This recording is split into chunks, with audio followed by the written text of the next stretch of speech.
प्रिय छात्रों नमस्कार। एनसीईआरटी गणित कक्षा 10वीं में आपका स्वागत है। आज हम लोग प्रश्नावली 7.3 का प्रश्न क्रमांक 1 हल करेंगे। तो आइए सबसे पहले प्रश्न पढ़ लेते हैं। इसमें दिया गया है, उस त्रिभुज का क्षेत्रफल ज्ञात कीजिए जिसके शीर्ष निम्नलिखित हैं। तो यहाँ पर हमें 2 प्रश्न दिए गए हैं जिनमें हमें 3 शीर्ष दिए गए हैं। प्रत्येक प्रश्न में 3 शीर्ष दिए गए हैं और जिनके द्वारा एक त्रिभुज बनता है और उस त्रिभुज का हमें क्षेत्रफल ज्ञात करना है। तो शीर्षों के माध्यम से त्रिभुज का क्षेत्रफल ज्ञात करने का जो सूत्र होता है वो कुछ इस प्रकार है। त्रिभुज का क्षेत्रफल बराबर 1/2 x1 bracket by 2 minus by 3 plus x2 bracket by 3 minus by 1 plus x3 bracket by 1 minus by 2। ये फॉर्मूला थोड़ा सा आपको बड़ा सा लग रहा होगा और आप ये सोच रहे होंगे कि इसको याद कैसे किया जाए, लेकिन अगर हम थोड़ी कुछ बातों का ध्यान रखते हैं तो ये फॉर्मूला हम ट्रिक के माध्यम से बना सकते हैं। आइए देखते हैं कैसे। तो इसके लिए हम यहाँ पर रफ पेपर में समझ लेते हैं। सबसे पहले हम 1/2 ज्यों का त्यों लिखेंगे। इसके बाद यदि x1 यहाँ से स्टार्ट होता है x1 से, तो 1 के बाद 2 और 3 आता है, इसलिए बाई 2 और बाई 3 कर देना है सिंपली। इसके बाद x1 हो गया है। अब यदि हम x2 लिखें तो 2 के बाद क्या आता है, तो 3 और 1, क्योंकि हमें 1 2 3 इसकी साइकिल रखना है, इसमें 4 नहीं लाना है, 4 नहीं लाना है। तो 1 2 3 से यदि स्टार्ट किया तो 1 था तो 2 3 आ गया, 2 है तो क्या आएगा 3 और 1, इस तरीके से। और इसके बाद यदि हम x3 लिखते हैं तो 3 के बाद क्या आता है, तो आंसर है, यदि हम देखें 3 के बाद क्या बचता है 1 और 2, 1 और 2, तो यहाँ पे आएगा y1 माइनस y2 और ये हमने क्लोज कर दिया। तो फॉर्मूला बनाना बड़ा ही आसान है। x1 से शुरू किया है तो 2 और 3 करेंगे, 2 से शुरू किया है तो 3 और 1 करेंगे, क्योंकि 2 के बाद आएगा 3 1, और यदि 3 से स्टार्ट किया है तो 1 और 2 करेंगे, इस तरीके से। तो ये आप समझ गए होंगे। इसके बाद फॉर्मूला आप जिस तरीके से भी याद कर सकते हैं, फिर आप अपनी ट्रिक भी बना सकते हैं। ये फॉर्मूला लेकिन किसी भी हालत में याद होना चाहिए, क्योंकि बिना इस फॉर्मूले के आप ये वाले प्रश्न हल नहीं कर पाएंगे और त्रिभुज का क्षेत्रफल ज्ञात नहीं कर पाएंगे। तो आप किसी भी तरीके से इनको याद कीजिए। इसके बाद हम लोग पहला प्रश्न लेते हैं। तो यहाँ पर हमें 2 प्रश्न दिए गए हैं, पहला और दूसरा। इसमें से हम ये पहला प्रश्न ले लेते हैं। तो चलिए 2 3 माइनस 1 0 2 माइनस 4 जो हमें दिया गया है, इसकी सहायता से हम त्रिभुज का क्षेत्रफल ज्ञात करते हैं। तो ये पहला प्रश्न है और इसमें हम इसे a और इसे b और इसे c मान लेते हैं। तो हम त्रिभुज ABC का क्षेत्रफल निकालेंगे। तो हमने इसे ABC मान लिया है। अब इसके बाद ये त्रिभुज का क्षेत्रफल हम लगाएंगे, लेकिन त्रिभुज के क्षेत्रफल में हमें x1 by 2 by 3 x2 x3 ये सब हमें चाहिए है, इसलिए हम यहाँ पर x1 x2 बाई 1 बाई 2 ये निकाल लेते हैं। तो यहाँ पे ये है x1 बाई 1, ये है x2 बाई 2 और ये है x3 बाई 3। चलिए इसको लिख लेते हैं। यहाँ x1 कितना है 2, बाई 1 कितना है 3,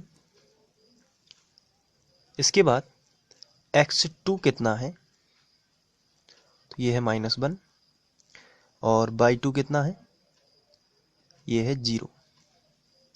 ये यहाँ पर दरअसल -4 है, तो थोड़ा सा यहाँ पे हम लोग करेक्ट करेंगे ये क्वेश्चन में, नहीं तो मिस्टेक हो जाएगा और सही आंसर नहीं आएगा। तो ये देखिए -4 यहाँ पे। चलिए आगे बढ़ते हैं। x3 कितना है, तो x3 आपको दिया गया है 2 और बाई 3 कितना दिया गया है, तो ये दिया गया है -4। तो ये यहाँ पे आपको सही कर लेना है और -4 यहाँ पे दिया गया है, आप किताब से मिला सकते हैं। चलिए इसके बाद हम x1 बाई 1 x2 बाई 2 और x3 बाई 3 निकालने के बाद त्रिभुज का क्षेत्रफल का फॉर्मूला लगा देते हैं। तो हम लिखेंगे त्रिभुज का क्षेत्रफल, और चूंकि त्रिभुज हम ABC का क्षेत्रफल निकाल रहे हैं, इसलिए इस तरीके से हम त्रिभुज बना लेंगे साइड से, और अंदर का एरिया हमें ये क्षेत्रफल निकालना है। तो हमने ABC के निर्देशांक दे दिए हैं, और आप चाहें तो इसे एग्जाम में और अच्छे अंक लाने के लिए आप यहाँ पर साइड में ये वाला चित्र भी बना सकते हैं। चलिए अब हम लोग लिखेंगे त्रिभुज ABC का क्षेत्रफल, यहाँ से लिखते हैं। और चूंकि फॉर्मूला थोड़ा बड़ा है, इसलिए यहाँ से लिखेंगे 1/2 और x1 जब 1 हो गया है तो बाई 2 और बाई 3 अंदर आ जाएगा। इसके बाद हम लिखेंगे x2, तो 2 हो गया है इसलिए 3 और 1 अंदर आ जाएगा। क्रम से लिखना है। इसके बाद x3, तो 3 के बाद क्या आता है 1 और 2, तो 1 और 2 अंदर आ जाएगा। ये है त्रिभुज ABC का क्षेत्रफल। अब इसमें हमें मान रखते जाना है, तो बराबर के नीचे बराबर 1/2 x1 की वैल्यू कितनी है 2, तो यहाँ पे रखेंगे 2 ब्रैकेट बाई टू कितना है 0, तो यहाँ पे रखेंगे 0 माइनस बाई 3 कितना है -4, लेकिन माइनस पहले से लगा है तो ये +4 हो जाएगा। इसके बाद x2 है -1, तो यहाँ पे प्लस लगा है लेकिन x2 आ जाएगा -1, तो पहले से माइनस हो जाएगा। बाई 3 कितना है बाई 3 -4 है, तो यहाँ पे हम लिख देते हैं -4, माइनस यहाँ पे है, और बाई 1 कितना है बाई 1 है 3, आप देख सकते हैं, तो -3 आ जाएगा। प्लस x3 कितना है, ये देखिए x3 2 है, तो यहाँ पे 2 आ जाएगा, और बाई 1 जो है वो 3 है, माइनस बाई 2 कितना है 0, तो यहाँ पे हम 0 लिख देंगे और ये इसको बंद कर देंगे। आगे बढ़ते हैं, बराबर के नीचे बराबर 1/2 2 ब्रैकेट में 4 + 0 जुड़ेगा तो 4 ही आएगा, -1 ज्यों का त्यों, -4 और -3 -7 हो जाएगा, +2 3 में से 0 जाएंगे तो क्या आएगा 3 ही आएगा। इसके बाद यहाँ पे 1/2 ज्यों का त्यों,